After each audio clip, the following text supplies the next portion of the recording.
One of the things that we as a solution-focused community have had a difficult time explaining, and I think this goes back historically, is how do you use the solution-focused approach with clients who are struggling with real significant and really impactful mental health issues? And people ask me all of the time, like, Elliot, what do you do with someone who is very, very, very depressed? Or what do you do with someone who is like very, very, very anxious? Or what do you do with someone who's really, really struggling with like whatever issue it may be?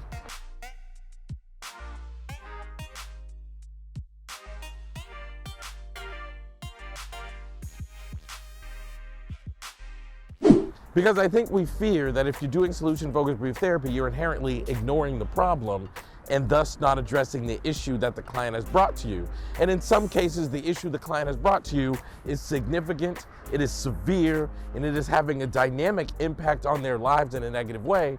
So how do you use the solution-focused approach in a way that impacts them?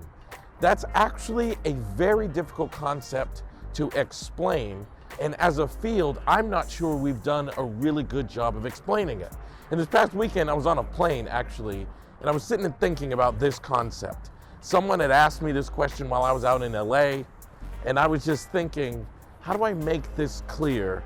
How do I make this clear? And then this thought came to me that I want to express to you now, because I think it makes it clearer than we've ever made it before. And here it is.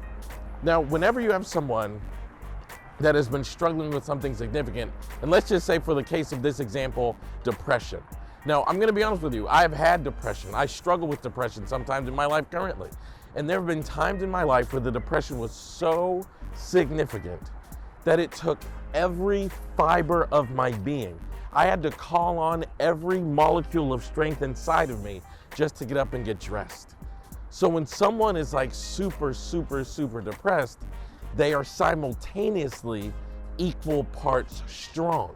So if you say, like, what do you do with someone that's super duper duper duper depressed, then that means they're super duper duper duper strong, because it takes that level of strength to live a life with that difficulty. So how do you use solution-focused brief therapy with someone who is struggling with that level of impact from a negative symptom? You have to acknowledge the strength in that person and make sure your questions evoke that strength to come alive.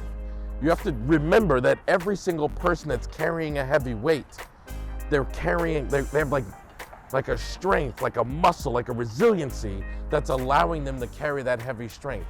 And you have to talk to them in a very specific way to awaken that part of them.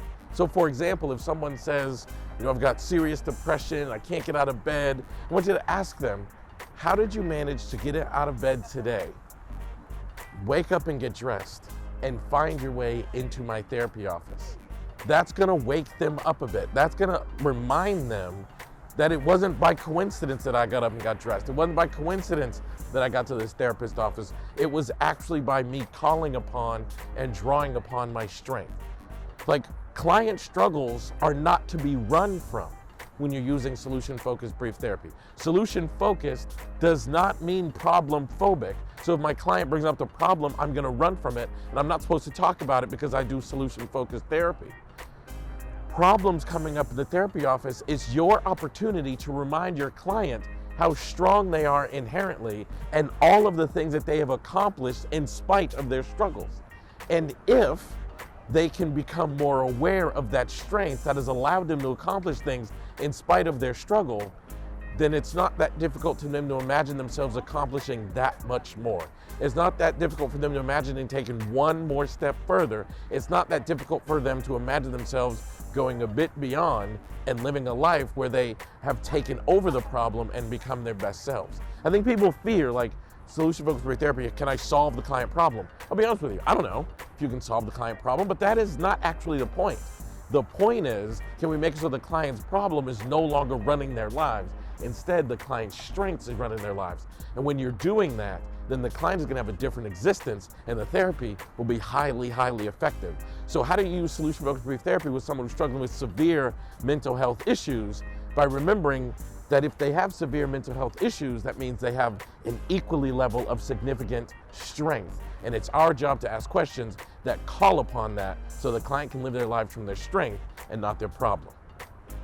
For more information on solution-focused brief therapy and for more inspiration for you in your life, follow me on Instagram, Facebook, and Twitter at Elliot Speaks.